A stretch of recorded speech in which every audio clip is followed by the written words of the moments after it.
What's up, fellas? We got an emergency show here, joined by the one, the only Tyler Moody. I'm Barstool Mitzi. We're on the Barstool Mitzi YouTube channel. And before we get into a lot of stuff with Nick Saban's sudden retirement from Alabama today and who is Alabama going after Lane Kiffin or Dan Lanning and some updates, I just want to tell y'all, subscribe to Barstool Mitzi's YouTube channel. Tyler Moody and I have a vision. We are about to put a lot into this channel. We're going to be covering all kinds of stuff, from a lot of college baseball, pro baseball, gambling content, NFL playoff previews. We're going to do some poker, some MMA, some music. We're going to touch all kinds of world. We're going to build this YouTube channel. It's our big vision for 2024. So please please subscribe to our YouTube channel. All right, enough of that. I know what everybody's here for. Nick Saban calls it quits suddenly today, dropping a nuclear bomb on the internet around 4 p.m. Central today. Seems kind of sudden a little bit. You know, all the stuff I'd heard from behind the scenes, I've got a pretty good Bama source, was that Saban was actually going to stay for 2 or 3 more years. That's what I'd heard as of a couple months ago. Obviously, things changed. He's out after the loss to Michigan, ends up at Alabama, got there in 2007, ends up staying 17 seasons, wins 6 national championships. I mean, dude won national titles like 35% of the seasons he coached. It's the craziest thing I've ever seen.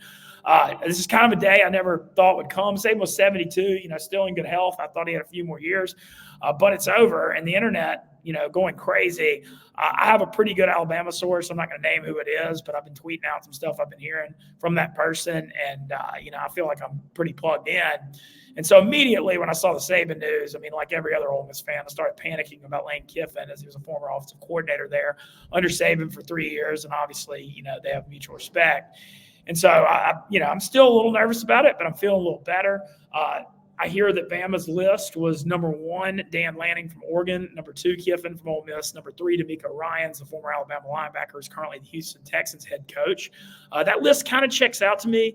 A lot of people always said Dabo Swinney would be who replaced Nick Saban in Alabama because he went to Bama, but I feel like the star on Dabo has fallen a lot from the way he's handled the transfer portal and the way he's handled the NIL. I mean, he hasn't been taking transfers. He's been outspoken saying college players shouldn't be paid. Like, man, I don't know. That's a wild take, in my opinion.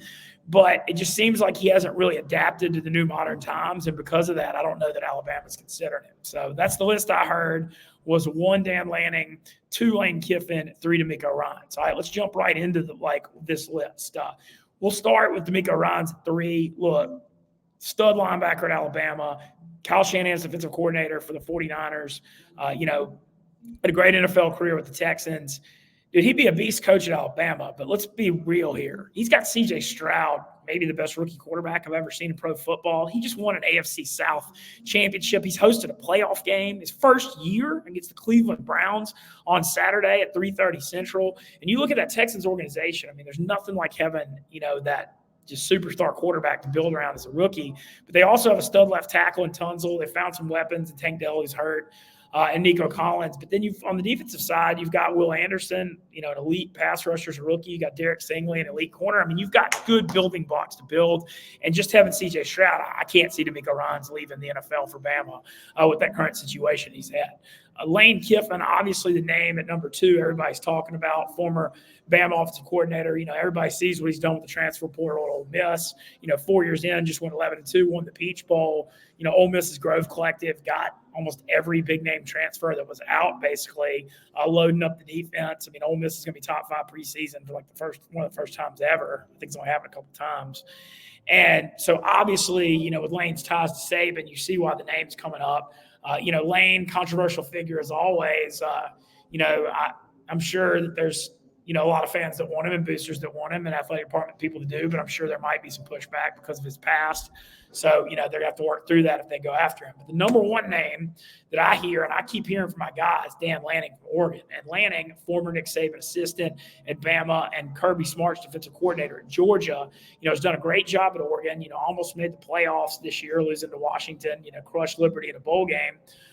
You look at what he's been doing there.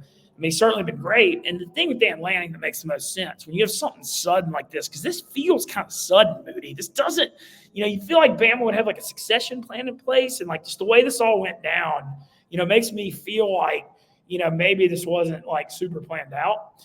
And I'm sure we'll find out a lot more about that in the coming days. But Dan Lanning in this situation makes the most sense because he's going to run the same system that Nick Saban and Kirby Smart run. You bring him down there, he's young, he's in his late 30s. You keep the Bama defense in play, you keep the same culture, all that, and the engine goes on. And so, to me, he's the obvious favorite for the job just because of this being sudden, and that's going to be the smoothest transition. I think it's going to be kind of turnkey. He's a young guy. The source I've got says they're moving fast on Lanning. He has a $20 million buyout at Oregon. Obviously, that's going to be a hurdle to clear. But, we just saw A&M give Jimbo like $70 million to go away. You got to think Bama's got $20 million if they need it, if he's their guy. Also, Alabama getting back the money from Nick Saban retiring because, he retired, so they don't have to pay any of his salary. So maybe that opens up some money. Who knows? So that's – as of right now, as an Ole Miss fan, am I panicking and worried about Lane Kiffin? Damn right I am. On a scale of 1 to 10, how worried are you that he moves on from Ole Miss? 5 to 6. 6. Okay. I'd say I was 8 a couple hours ago, but then the stuff I'm hearing is them moving fast on Lanning. And, I might have just heard a minute ago that Lanning's already in Tuscaloosa. Who knows? Wow. I might just have heard that, So who can tell? I'm usually a pretty connected, plugged-in guy with my sources, though, buddy. I think, there are a lot of, idiotic mistakes from time to time, but I usually hear stuff before most. And what I'm hearing is that Bama wants Dan Lanning, and that makes me feel, like I said, I'm still at a 6 on the Kiffin thing because, $20 million buyout. If something happens with that, Lane's the number one guy. But as of the moment, feeling pretty good. I spent 18 months in Eugene, Oregon, so I know a lot of people there. Matt Preem does a great job covering the Oregon Ducks, and they're all freaking out right now. They believe that Lanning is on his way out as well. So I wouldn't be as worried about Lane unless for some reason there is a hurdle with this Lanning thing. But it feels like Dan Lanning's probably going to be the next coach for Alabama. And it just makes the most sense. I see no way DeMeco Ryans abandons his situation right now with the Texans. Come on, he's got a chance to build something there in Houston. He's in the playoffs. I see zero chance that happens. Just the NFL, man. You guys like CJ Stroud don't come around, man. You get a guy, you ain't leaving that. Hell no.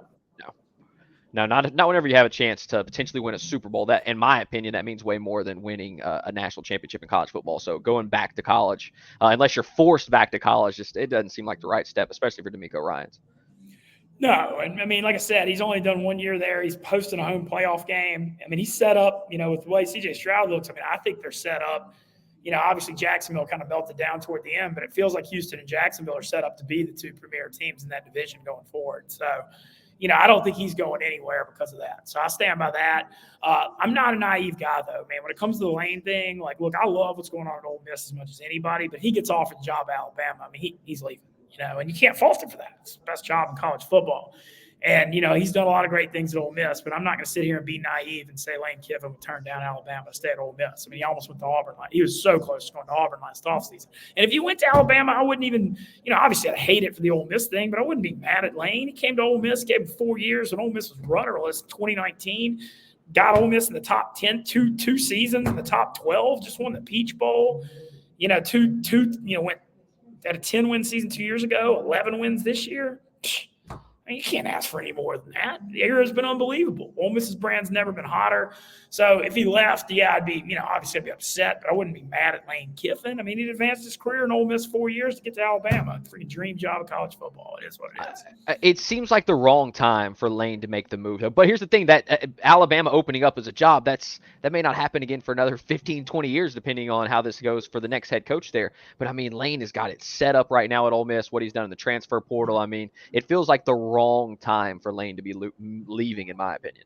Yeah, the only thing is this: how often does the Alabama job come open? Yeah, and, you're talking about hiring Dan Lanning. What is he, 38, 39? He's young. He's going to be a guy if they hire. You got to think, if he does well, which I don't see why he wouldn't, you got to think he's a 5 to 10 year guy there. So that's the only thing is if Kiffin really had won this job. And, you always see Kiffin flirting and messing with Saban on Twitter and Bama and respect the GOAT, respect the program, and I do think Lane was a lot different person during those 3 years he was at Alabama. What was that? I believe 2014 to 16. And then he left before the playoff. Remember, he left for Florida Atlantic before the playoffs, and Sark had to call the plays when Jalen Hurts lost to Clemson in the national championship. So, he was there 3 years, but, I do feel like Lane's matured a lot as a person. Obviously, he quit drinking alcohol. He's over 3 years through that. Obviously, that's that can't hurt anybody. It's a great decision. So, I think Lane's maturity level a little different now maybe than it was back then. But, who knows? I mean, there's probably some stuff with him in Tuscaloosa that from back then that could impact whether he gets hired now. I mean, I actually, I shouldn't even speculate on that because I don't know anything. I kind of want to take that back. I don't know anything about like Lane and Tuscaloosa. I just know that he, used to be a little wilder than he is today. Is really the only thing I can say. And you know what? So did I. So you just live and learn. As you get older. I mean, especially you get in your 40s. So I'm not pointing any fingers at Lane Kiffin. He can do whatever he damn well pleases. He keeps winning like this at Ole Miss.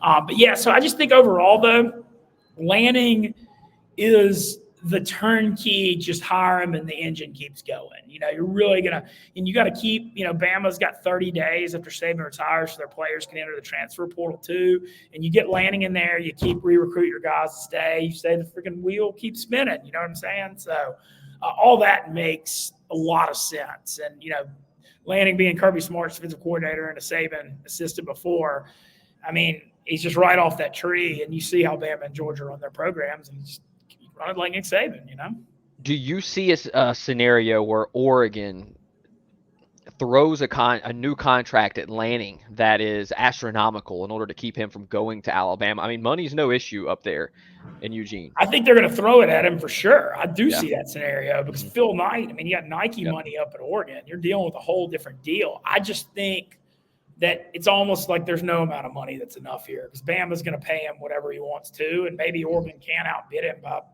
couple million a year, but I don't think, Lanning comes off that Saban and Smart tree, a Bama, Georgia guy, and he probably dreams of being the head coach at Alabama over Oregon, no matter how much money Oregon gives him.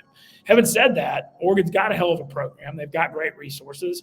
Like look what Chip Kelly built there. He almost won a national title. The last few years, I mean, they, one game away from the playoffs, 2 of the last 3 years, the Herbert year, this year, I mean, they've really gotten, that program's real serious deal, and he's they're more physical at the line of scrimmage than usually the Pac-12 schools are. You really see that SEC impact with their D linemen and the way they play at the line of scrimmage. But I just think it's one of those things. Like, I mean, Oregon could outbid Alabama, but Bama's going to have tons of money too. I don't think it comes down to if it's $1 million or 2 or 3 here and there. I don't think that's the thing here. I just think does he want to be the head coach at Alabama?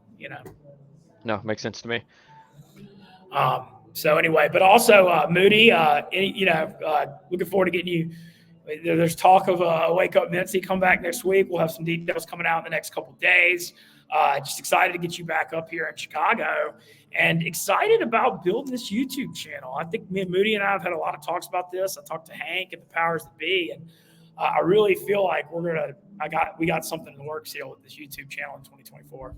Yeah, I'm excited for it. We're going to start doing some YouTube shorts. Obviously, I think our biggest focus here is going to be gambling. Like that's why I love sports. One of the main reasons I love sports. I mean, we're so deep into it. Obviously, the run I had during baseball season was huge. Yeah, you won 120 hits. The home run props coming up again in baseball season will be a lot of fun. So we're going to focus very heavily on the gambling side of sports here on the YouTube.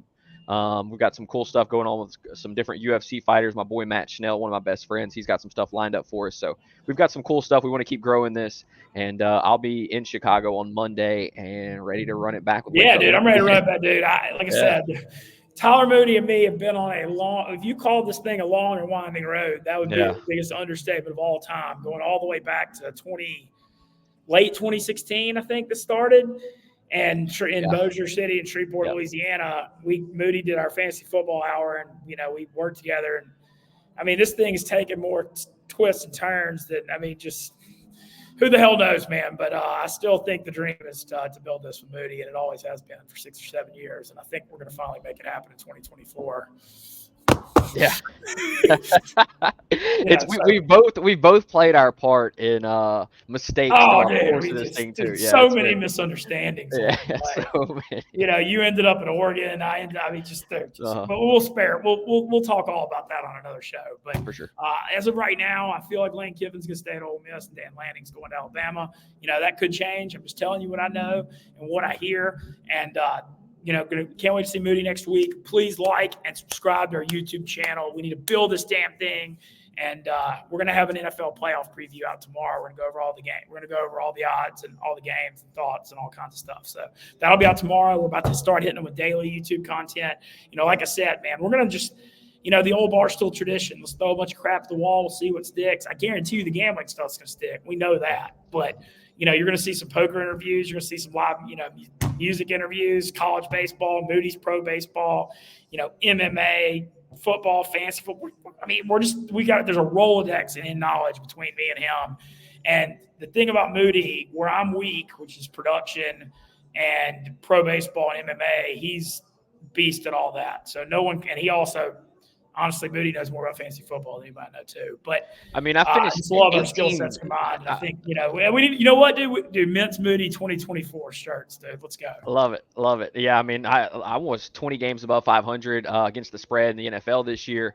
I mean, it's been pretty good on the gambling side. So I'm very excited to help you grow this YouTube channel. You've been adamant with me about bringing me along on this ride. So whatever you need, man, we're here for it. Yeah, no doubt about it. But like and subscribe. Thank y'all. We'll have the NFL playoff preview out tomorrow.